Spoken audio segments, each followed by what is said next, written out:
Rzhev, 13 months of slaughter. German forces took Rzhev in a swift operation on October 24, 1941, immediately after two Soviet fronts were trapped in the Vyazma pocket. At the time, the event drew almost no attention. The fate of Moscow, and perhaps the entire war, hung in the balance. Back then, hardly anyone could have imagined that this stretch of land was destined to become the site of fighting on a scale comparable to the greatest battles of the First World War. It's no accident that the Germans themselves would later compare what happened at Rzhev to Verdun, the infamous Verdun meat grinder. Rzhev moved to the forefront after the success of the Soviet counteroffensive near Moscow in early January 1942. The Red Army pushed right up to the city, a critical road junction on the approaches to the Soviet capital. On January 5th, the Supreme Command discussed an ambitious plan for a general winter offensive, aiming to encircle the entire Army Group Center, including the liberation of Rzhev. Stalin's reasoning was straightforward. If the enemy was retreating without committing major new forces, it meant they were running out of reserves, and the divisions transferred from Western Europe would soon be exhausted, while the Red Army would be bringing in fresh formations of its own, allowing it, if not to drive the Germans entirely off Soviet soil, then at least to inflict a serious defeat and prevent them from launching a new offensive in the spring and summer. Subsequent events, however, would show just how far these ambitious plans were from the actual state of the Red Army. Kalinin Front Commander Konev received orders from Stavka to detach part of his forces to crush the German grouping around Rzhev and, working in coordination with the Western Front, strike towards Sychevka and Vyazma, cutting the enemy off from his main supply lines. On January 8, 1942, the Kalinin Front launched its offensive west of Rzhev. 2 days later, Zhukov's Western Front joined the attack. Ahead of the Soviet forces lay Army Group Center's main supply artery, the Smolensk-Vyazma Road. If the Wehrmacht lost control of it, Soviet planners believed it would meet the same fate as Napoleon's army and perish outside Moscow. At first, the offensive went well. Leviton's radio broadcasts kept announcing newly liberated towns, and it seemed the announcement of Rzhev's liberation was only a matter of time. Commanders threw everything they had at hand into the fight in hopes of pressing the advantage. But by the middle of January, the Soviet advance began to stall. The ammunition stockpiled for the Moscow counteroffensive was nearly spent. As they pulled back, the German forces of Army Group Center built a defensive line behind them, made up of fortified strong points. Some villages they burned outright. Others, they turned into makeshift bunkers, prepared for all-round defense. This line held up well under pressure, and breaking through it demanded an enormous expenditure of shells. Meanwhile, within the German High Command on the Eastern Front, one dismissal followed another. It was at precisely this moment that command of the German Ninth Army at Rzhev passed to General Walter Model, replacing the sacked General Strauss. Hitler's headquarters not only approved the new appointment, but handed the army substantial reserves, freed up by shortening the front as Army Group Center pulled back from Moscow. Konev's advance around Rzhev was, by its very nature, an extremely risky undertaking. The closer his troops got to Vyazma, the more badly stretched their flanks became. At this point, Model decided to launch a counterstrike, aiming to link up with the encircled German 23rd Corps near Olenino. The counterstrike succeeded in cutting the communications of two Soviet armies at once and sharply altered the situation around Rzhev. Konev's attempts to restore the position had to take priority, forcing him to temporarily set aside any plans to storm the city itself. In late January, Model received fresh reserves, including fanatically committed SS troops from the Das Reich Division. On February 5th, a swift German strike encircled the Soviet 29th Army in the area of Bocharovo and the Monchalovo forests. Sparing no effort or resources, the German commander held the outer perimeter of the pocket, and every attempt by Konev to break the encirclement from outside came to nothing. On February 1st, he resorted to a desperate measure, dropping airborne troops inside the ring. At a staggering cost in lives, only around 5,000 men were extracted from the encirclement. A genuine headache for Soviet command was the German tactic of standing firm rather than scattering whenever threatened with encirclement, forming an all-round defense and holding on with supplies delivered by air. The density of German positions was felt on the Western Front too, where the advancing Soviet troops bogged down in fighting around Yukhnov. Only General Belov's 1st Guards Cavalry Corps managed to break through across the Warsaw Highway, but without heavy weapons, a force of that size had no realistic chance of taking Vyazma. The decisive factor that allowed Army Group Center to hold was the panzer divisions rushed to Vyazma, an impenetrable screen that neither the paratroopers nor Belov's cavalrymen could break through. Only Soviet armored divisions could have done that, and at that moment, the Red Army simply had none available. In the final phase of the Rzhev-Vyazma offensive operation, the Red Army suffered yet another heavy blow. The 33rd Army was encircled and nearly wiped out, with most of its personnel and commanders killed, including the Army commander himself, Lieutenant General Mikhail Yefremov. By the spring of 1942, the Soviet winter offensive had finally run out of steam. Relocated industry still could not supply the army with sufficient ammunition and armor.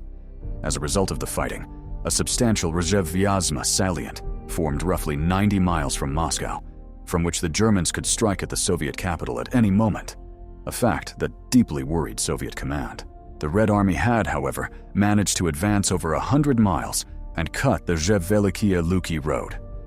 But these local gains came at a horrific price. Irrecoverable Soviet losses in the operation totaled 272,000 men. A relative calm settled over the front while the Red Army prepared for its revenge at Rzhev. The German salient needed to be eliminated as soon as possible, and hopes for success rested on improved ammunition supplies and growing output of tanks and guns. But the other side of the front was nursing its own ambitious schemes. Despite plans for a drive toward the oil fields of the Caucasus, German command had no intention of settling into passive defense along the rest of the front. Field Marshal von Kluge decided to eliminate the salient west of Rzhev, near Kolm-Zyrkovsky, held by the Soviet 39th Army and 11th Cavalry Corps. This salient sat dangerously close to Army Group Center's main supply lines, and German command could not afford to ignore such a threat. The coming operation was given the code name Seydlitz. The German offensive began on July 2, 1942, following a heavy artillery bombardment and massed airstrikes. The situation of Soviet troops inside the Kolm-Zyrkovsky salient was dire. They were short on food, ammunition, and transport. Konev fully understood the danger, but stubbornly refused to withdraw, unwilling to give up a single meter of hard-won ground without a fight. Within just 3 days, the encirclement snapped shut near the village of Pushkari, trapping elements of 3 Soviet armies and the entire cavalry corps inside. Fighting inside the pocket continued until the last days of July and ended in a heavy defeat for the Kalinin front. A strategically vital foothold deep inside the German Rzhev-Vyazma grouping was lost. The Germans restored road traffic from Smolensk to Olenino, significantly improving supply to Model's 9th Army.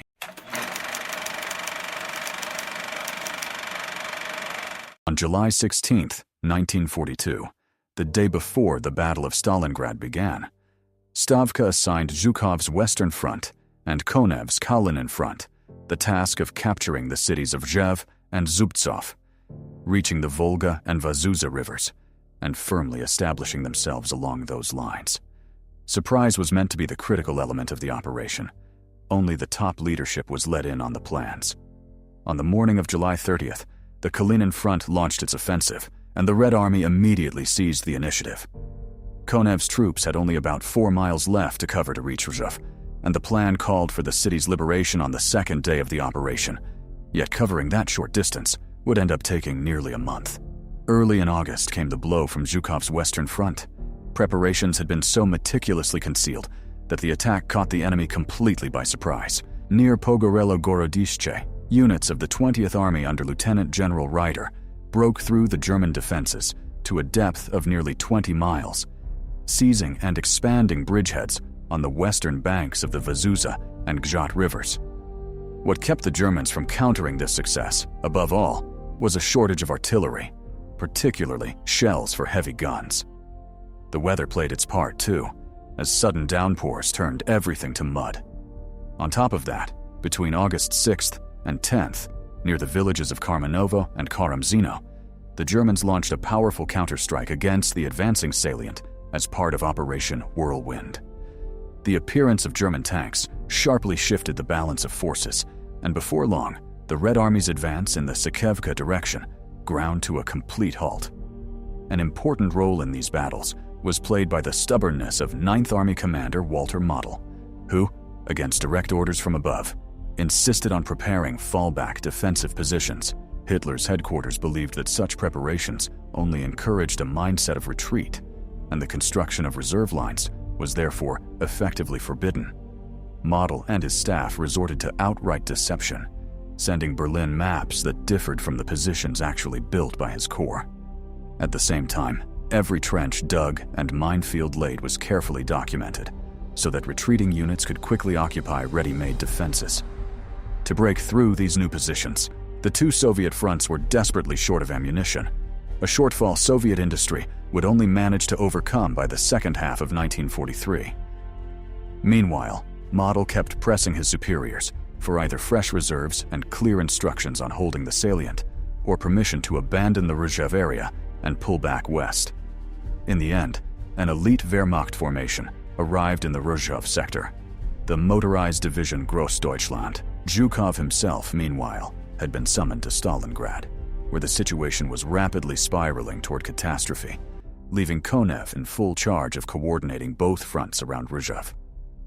In September, Ivan Stepanovich Konev decided to concentrate his efforts on storming the city directly. As early as mid-August, units of the 30th Army under General Lelyushenko had fought their way to the northeastern outskirts of Rzhev. Assault groups finally broke into the city's northern district, touching off fierce street fighting in which individual houses and entire blocks changed hands several times over. German aircraft dominated the skies above, relentlessly shelling Soviet positions. Model was forced to commit his main reserve, the Grossdeutschland division, which until then had been used as a supply base at the rail junction, since the city itself remained under constant artillery fire. On top of that, the original German plan to crush Soviet forces on the Sukhanichi salient as part of Operation Whirlwind was thrown off course. In the autumn of 1942, a new moment of reckoning arrived. Soviet Stavka once again, just as it had a year before, scraped together reserves for a counterstrike. The new operation against Rzhev received the code name Mars.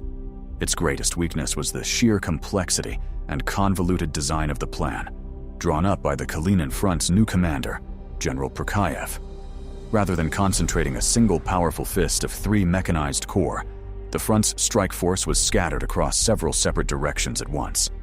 The 3rd Mechanized Corps under the legendary Mikhail Katukov was assigned a separate task, cutting the highway in the Lucheza River Valley, while the Western Front's armies were meant to encircle and destroy Army Group Center's main forces with a flanking blow. During preparations for Operation Mars, Soviet intelligence made a genuinely fatal miscalculation, failing to detect the presence of mobile German reserves deep behind enemy lines.